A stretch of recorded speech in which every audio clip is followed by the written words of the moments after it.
Hello everyone, welcome to fun with study. आज हम solve करेंगे exercise 10.1 of chapter 10 algebraic expression. Question number 4, part A, identify terms which contain X. So हमें क्या करना है, हमें आइडेंटिफाई करना है टर्म जिसमें एक्स है, okay, and give the coefficient of x, और हमें कोएफिशिएंट ऑफ एक्स बताना है। सो देखो यहाँ एक्सप्रेशंस है, या हम लिखेंगे टर्म्स विथ एक्स, जिसमें एक्स टर्म है वो यहाँ लिखेंगे और कोएफिशिएंट ऑफ एक्स यहाँ लिखेंगे। So the first question is y square x plus y. तो हमें देखना है एक्स कहाँ पर है। तो देखो यहाँ एक्स है और यहाँ नहीं है, तो ये जो टर्म है जिसमें एक्स है वो टर्म हम यहाँ लिखेंगे। सो क्या टर्म है, वाई स्क्वायर एक्स, ओके, इसमें नहीं है इसलिए हम नहीं लिखेंगे। अब कोएफिशिएंट ऑफ एक्स का मतलब एक्स के अलावा, मतलब आप एक्स को छोड़ दो और जो भी है वो लिख लो इधर। जैसे देखो अगर हम एक्स को हटा देते तो क्या है, वाई स्क्वायर, वाई स्क्वायर। सो यहाँ लिखना है टर्म्स जिसमें एक्स है और यहाँ लिखना है एक्स के अलावा जो भी टर्म है वो लिखना है इधर, कोएफिशिएंट ऑफ एक्स, उसे कोएफिशिएंट ऑफ एक्स कहते हैं। Question 2, 13y square minus 8y x. तो x कहाँ पर है, देखो 13y स्क्वायर, यहाँ x नहीं है, और यहाँ देखो माइनस 8y एक्स, यहाँ x है, सो हम लिखेंगे minus 8y x, okay, minus है इसलिए माइनस भी लगाएंगे।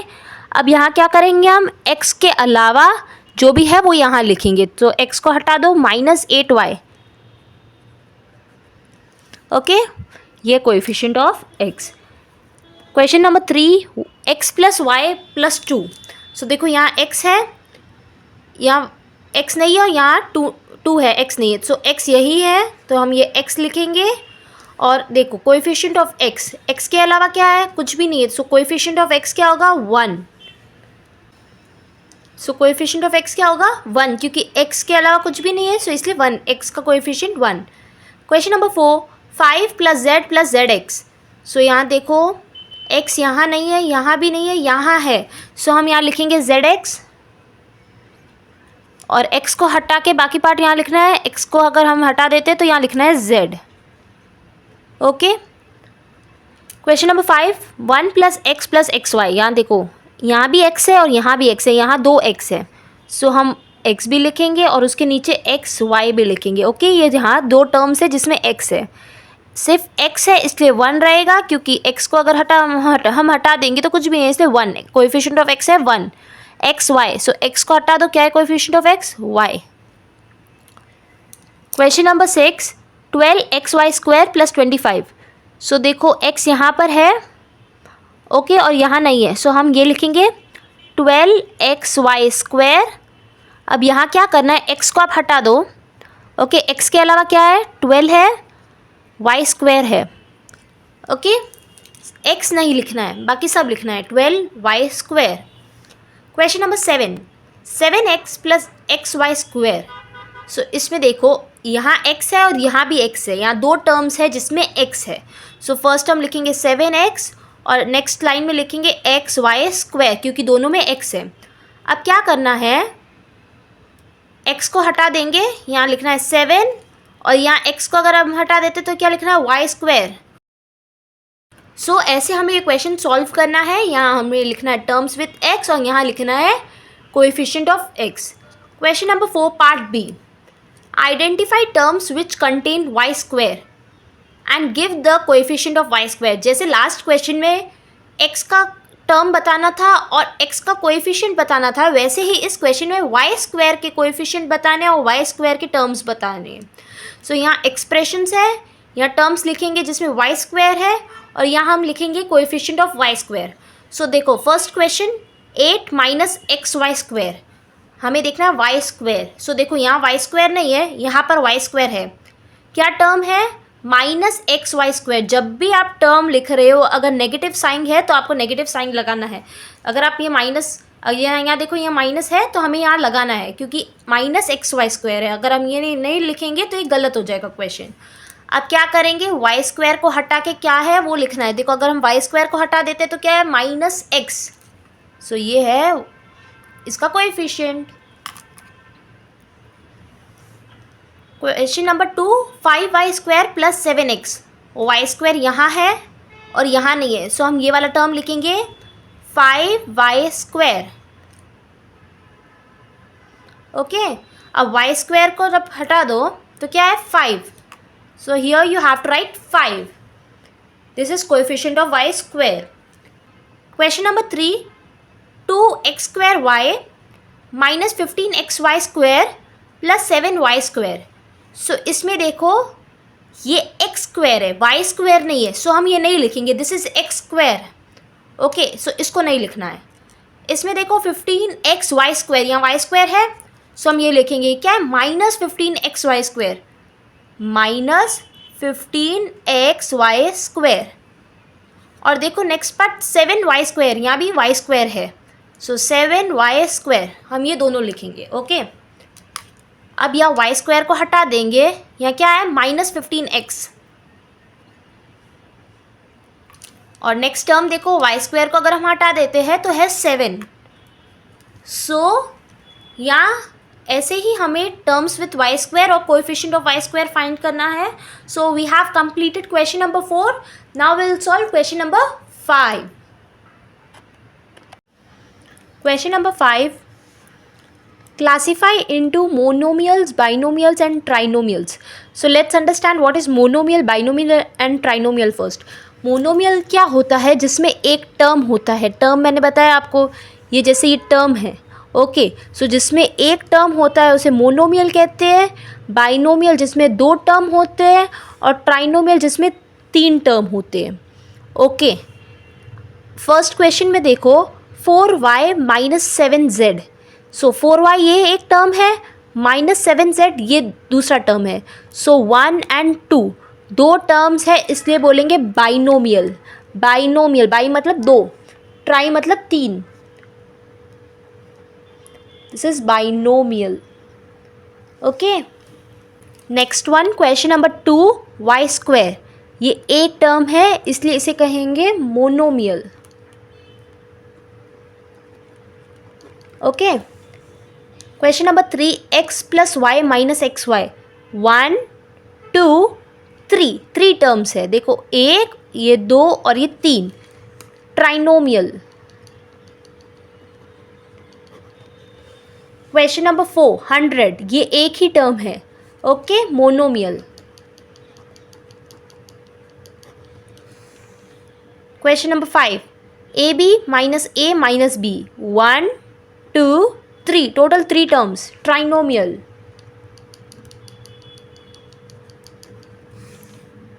नेक्स्ट क्वेश्चन 5 माइनस 3t, ये एक टर्म है, फर्स्ट टर्म ये सेकेंड टर्म, 2 टर्म्स है, इसलिए binomial. Next question 4p² minus 4pq²। 1 2, 2 terms है, इसलिए बाइनोमियल। नेक्स्ट क्वेश्चन 7mn, ये एक टर्म है, इसलिए monomial. Next question z² minus 3z plus 8। 1 2 3, 3 term है, इसलिए trinomial.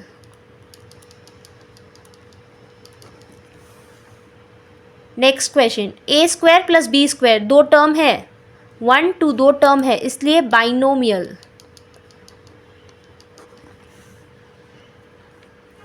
z² plus z, 1 2 2 term है, 1 and 2 2 टर्म्स, इसलिए binomial. Next question 1 plus x² 1 2 3, total 3 terms, इसलिए ट्राइनोमियल। ओके, सो इस क्वेश्चन में हमने क्या समझा, अगर एक टर्म है इसलिए मोनोमियल कहेंगे, 2 टर्म है उसे बाइनोमियल कहेंगे, और 3 टर्म्स है तो ट्राइनोमियल कहेंगे। ओके, बस आपको मोनोमियल, बाइनोमियल, ट्राइनोमियल लिखना है और कुछ नहीं करना है इस क्वेश्चन में। Question number 6, state whether a given pair of terms is of like और अनलाइक टर्म्स।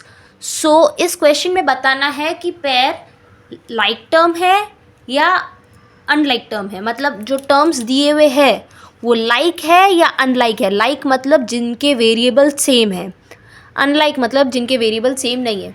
जैसे देखो फर्स्ट क्वेश्चन में 1 and 100, ओके, इसमें नंबर्स ही है, इसमें कोई वेरिएबल नहीं है, वेरिएबल मतलब एक्स वाई जेड कुछ भी नहीं है, ओके, सिर्फ कोएफिशिएंट्स है, नंबर्स है। सो ये दोनों सेम है। नंबर्स को आपको चेक नहीं करना है कि नंबर्स मैच है नहीं है, मैच है, नंबर्स सेम नहीं होने चाहिए, ज़रूरी नहीं है कि नंबर सेम हो, ओके, उसके जो वेरिएबल्स हैं वो सेम होने चाहिए। देखो इसमें वेरिएबल्स ही नहीं है, इसलिए लाइक टर्म है। नेक्स्ट क्वेश्चन, -7x 5/2x, ये देखो इसका वेरिएबल x है, इसका भी वेरिएबल x है, दोनों x x है। नंबर्स आपको मैच नहीं करना है कि भले कोई भी नंबर हो वो चलेगा, बट जो वेरिएबल है वो चेक करो, ये x है ये x है, तो ये दोनों सेम है, इसलिए like term. Next question, -29x -29y, मैंने क्या बताया, इसमें वेरिएबल्स आपको चेक करना है, यहाँ वेरिएबल x है, यहाँ वेरिएबल y है, दोनों अलग अलग है, अनलाइक टर्म्स होंगे ये, ओके। आपको नंबर्स चेक नहीं करने हैं, यहाँ भले ही नंबर 29 29 -29 सेम है, बट उसके वेरिएबल्स क्या होते हैं, x y a b c d जो भी वो होते हैं वो उसे चेक करना है, ये x है यहाँ y है, दोनों डिफरेंट है, इसलिए unlike term. Next question, question number 4, 14xy 42yx, यहाँ देखो वेरिएबल क्या है x y, और यहाँ वेरिएबल है yx, दोनों में x है और दोनों में y है, उसके ऑर्डर भले ही ऊपर नीचे देखो इधर उधर है ऑर्डर, x y yx वो चलेगा, बट देखो इसमें भी x है, इसमें भी x है, इसमें भी y है, इसमें भी y है, इसे लाइक टर्म कहेंगे, क्योंकि दोनों के वेरिएबल सेम है, ऑर्डर डिफरेंट है चलेगा, बट वेरिएबल्स सेम है। क्वेश्चन नंबर 5, 4m² 4mp², यहाँ वेरिएबल देखो m² है p है, यहाँ mp², दोनों वेरिएबल्स डिफरेंट है, कैसे, यहाँ m² है और यहाँ सिर्फ है m, अलग हो गया, चेंज है ये, और यहाँ देखो यहाँ p है और यहाँ p² है, ओके, मतलब जहाँ m² है तो यहाँ है m है, वहाँ p² है वो p है, तो ये देखो ये अनलाइक टर्म है, क्योंकि वेरिएबल्स सेम नहीं है, क्योंकि यहाँ m² है और यहाँ m² नहीं है, तो ये दोनों वेरिएबल्स डिफरेंट है, भले mp तो है बट उसकी पावर्स चेक करो आप, पावर्स क्या है, पावर्स डिफरेंट है। क्वेश्चन नंबर 6, 12x² z², इसके वेरिएबल्स देखो, यहाँ x है और z है, यहाँ x² है यहाँ z² है, तो देखो पावर्स चेंज है, वेरिएबल सेम है x और z, बट पावर्स चेंज है, इसलिए अनलाइक टर्म है, क्योंकि इसके पावर्स डिफरेंट है, okay. So we have completed question 6। इसमें क्या करना है, अगर वेरिएबल सेम है उसे लाइक टर्म लिखेंगे, वेरिएबल्स डिफरेंट है तो अनलाइक टर्म लिखेंगे, ऑर्डर्स डिफरेंट है चलेगा, इधर उधर में ऑर्डर में है चलेगा, एक्स वाई वाई एक्स वो चलता है, बट उसके पावर्स अगर डिफरेंट है तो अनलाइक टर्म होंगे। So we have completed question number 6। Now will solve question number 7। Question number 7, identify like terms in the following. So हमें क्या करना है, लाइक टर्म्स को आइडेंटिफाई करना है। अभी लास्ट क्वेश्चन में क्या सॉल्व किया था हमने, लाइक टर्म्स और अनलाइक टर्म्स को आइडेंटिफाई किया था ना, कि कौन सा लाइक है कौन सा अनलाइक है, अगर सेम वेरिएबल है तो उसे लाइक कहेंगे और सेम वेरिएबल नहीं है उसे अनलाइक कहेंगे। सो इस क्वेश्चन में देखो, फर्स्ट देखो -xy², इसमें एक x है और y² है, सो हम इनको क्लासीफाई करते हैं, ओके, -xy²। नेक्स्ट क्वेश्चन में देखो -4yx², इसमें x है और इसमें x² है, इसमें y है y² है, इसमें y है, देखो दोनों डिफरेंट है, दोनों सेम नहीं है, इसमें x है और इसमें x² है, इसमें y² है और इसमें y है, ये दोनों डिफरेंट है। सो ये जो टर्म है ये वाला हम उसे नीचे लिखेंगे क्योंकि वो सेम नहीं है, okay.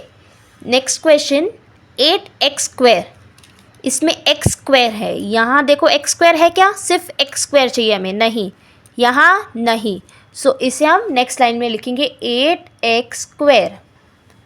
Next question, next term देखो 2xy², इसमें x है और y² है, सो देखो इसमें x है और y² है, ये देखो ये इसी टर्म में ये देखो लाइक है, इसमें आप नंबर्स को चेक मत करो, नंबर्स डिफरेंट होंगे चलेगा, बट वेरिएबल्स मैच होने चाहिए, ओके, वेरिएबल सेम होने चाहिए। सो हम इसी लाइन में ये लिखेंगे 2xy², ये देखो इसमें भी x है, इसमें भी x है, इसमें y² है, इसमें भी y² है। और जब भी आप टर्म लिख रहे हो तो उसके साइन भी साथ में लगाओ, अगर नेगेटिव है तो आप साथ में माइनस भी लगाओ।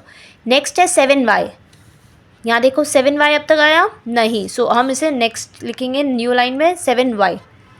ओके, नेक्स्ट -11x², ये है x², यहाँ देखो x², ये रहा।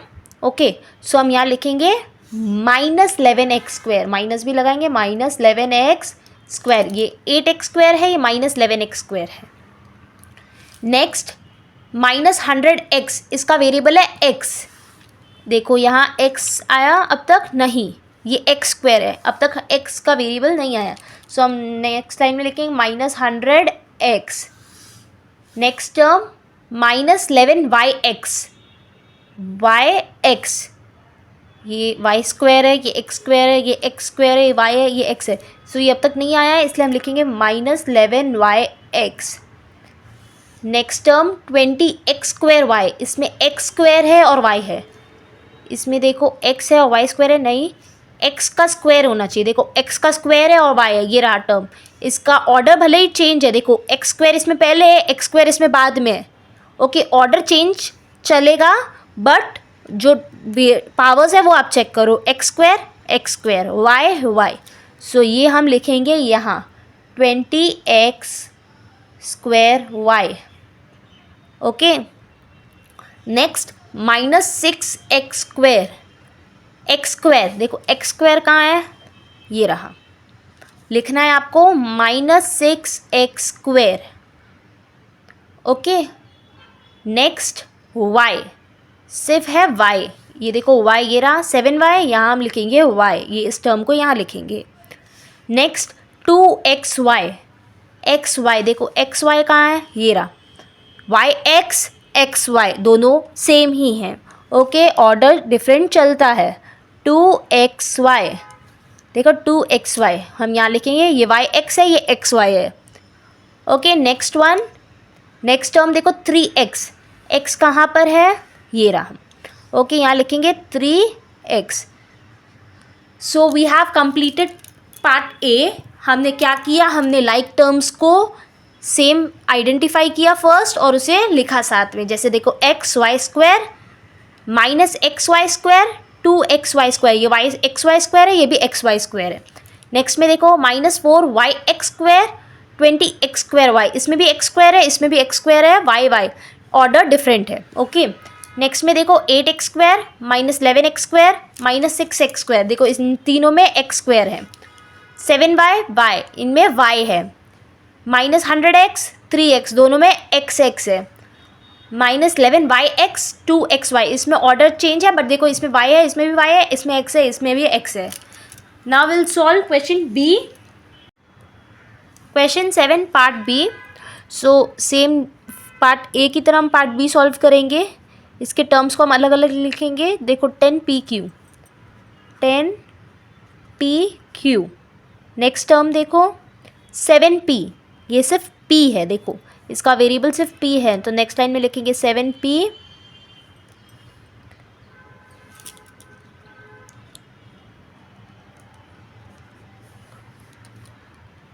नेक्स्ट देखो 8q, वेरिएबल है q। नेक्स्ट टर्म देखो -p² q², p में भी स्क्वायर है और q में भी स्क्वायर है, ये pq है, ये p है, ये q है, तो हम नेक्स्ट लाइन में लिखेंगे -p² q²। इसमें नेगेटिव है, माइनस है, तो आप साथ में लिखोगे, नेगेटिव साइन भी डालोगे। नेक्स्ट देखो -7qp, qp, ये है pq, ये है qp, दोनों सेम है, बस ऑर्डर डिफरेंट है। -7qp, मैंने लास्ट क्वेश्चन में भी बताया कि नंबर्स डिफरेंट चलेगा, बट उसके वेरिएबल सेम होने चाहिए, pq qp, इसमें भी p है, इसमें भी p है, इसमें भी q है और इसमें भी q है। नेक्स्ट टर्म देखो -100q, 100q, q देखो ये p है, ये q है यहाँ, सो हम लिखेंगे -100q। नेक्स्ट -23, इसमें कोई वेरिएबल नहीं है, सिर्फ नंबर कोएफिशिएंट है। ओके, सो देखो यहाँ कहीं नहीं है, हम यहाँ नेक्स्ट लाइन में लिखेंगे -23। नेक्स्ट देखो 12q² p²। q में भी स्क्वायर है, p में भी स्क्वायर है। इस क्वेश्चन में देखो p में भी स्क्वायर है, q में भी स्क्वायर है, बस ऑर्डर डिफरेंट है, वेरिएबल सेम है। 12q² p², तो हम यहाँ लिखेंगे 12q² p²। Okay, next -5 p²। देखो यहाँ अब तक p² नहीं आया है, तो हम लिखेंगे -5 p²। 41। ओके, सिर्फ नंबर है 41, तो देखो यहाँ हमने -23 लिखा था ना, यहाँ लिखेंगे 41, इसमें कोई वेरिएबल नहीं है, ये लाइक टर्म हुआ। 2405 p, वेरिएबल है p, सो देखो p यहाँ है, सो हम यहाँ लिखेंगे 2405 p। Next 78 qp, pq qp दोनों सेम ही हैं। Okay, 78 qp। Next term 13 p² q, इसमें p में स्क्वायर है और q में स्क्वायर नहीं है, सो देखो pq p² q² ये नंबर है और ये p², अब तक p² q अब तक नहीं आया है, सो 13 p² q। नेक्स्ट देखो qp², इसमें देखो p में स्क्वायर है और q है। अभी लास्ट टर्म हमने लिखा था p² q, same p² q, बस ऑर्डर डिफरेंट है, qp²। इस टर्म को हम यहाँ लिखेंगे। लास्ट वन 701 p², सो p² ये रहा, यहाँ हम लिखेंगे 701 p²। So we have completed question 7। Okay, हमने एक्सरसाइज 10.1 कंप्लीट कर ली है। हम नेक्स्ट वीडियो में एक्सरसाइज 10.2 सॉल्व करेंगे। अगर ये आपको वीडियो पसंद आई हो तो लाइक ज़रूर करना, subscribe to my channel for more videos, और ये वीडियो कैसी लगी कमेंट्स में बताना। Thank you everyone, bye.